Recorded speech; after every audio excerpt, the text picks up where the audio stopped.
Ayez le réflexe notaire. Les notaires du département du Rhône vous accompagnent.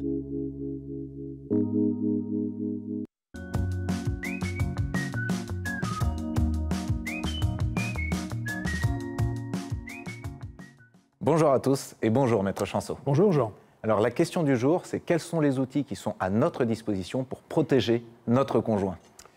Principalement, la loi, dans un premier temps, et lorsque la loi ne protège pas suffisamment, parce que le conjoint qui décède laisse un conjoint et d'autres héritiers, en fonction de ces héritiers, la loi détermine des règles de protection et des droits particuliers, et si ces droits ne sont pas suffisants, eh bien, il incombe aux époux à rédiger par un testament ou par une donation entre époux, de telle sorte que les droits du conjoint survivant soient améliorés.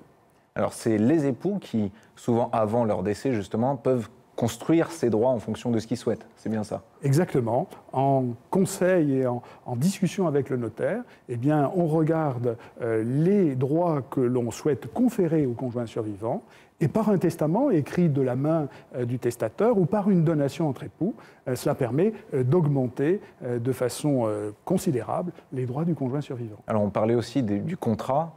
C'est un contrat qu'on peut établir entre nous, contrat de mariage par exemple, pour essayer de protéger un petit peu plus son conjoint selon le type de contrat. Effectivement, le contrat de mariage a une incidence sur la vocation successorale. Tout d'abord, le choix du régime matrimonial.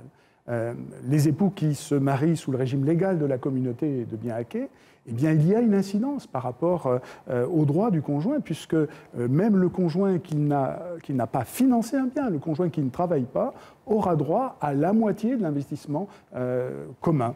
Donc en résumé, on a le contrat, on a le testament et la donation, qui sont à peu près les trois outils. Exactement. Alors comment est-ce qu'on peut mettre en place ces contrats, enfin, ces outils? Eh bien, ces outils, on peut les mettre en place, j'allais dire, le contrat de mariage avant de se marier, où on détermine avec le notaire, on choisit le contrat de mariage et on intègre dans le contrat de mariage des clauses particulières qui permettent, par exemple, au conjoint survivant de se voir attribuer l'intégralité des biens communs ou, par une cause plus ciblée, certains biens qui, de nature à assurer justement la protection du conjoint. Alors, la question, c'est quand est-ce qu'on doit s'inquiéter de ça? Quand est-ce qu'on doit mettre ça en place? Il n'y a pas de date fixe de laquelle on devrait se rendre chez le notaire, mais il est bien, à certains moments de la vie, eh bien, d'avoir ce réflexe-là.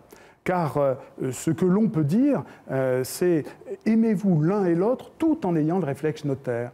Et notamment avant la célébration de l'union, avant l'enregistrement du PACS, avant l'acquisition de sa résidence principale ou après l'acquisition de sa résidence principale. Un cas de changement de profession, passant par exemple du salarié à une profession indépendante, au moment de la retraite. Donc on va dire, dès qu'il y a un acte assez important, un changement de vie assez important, il faut aller voir son notaire pour parler de tout ça. Exactement, Jean. Merci beaucoup, Maître Chanceau. Et merci à tous, et on se retrouve dans la prochaine émission de Mon notaire et moi.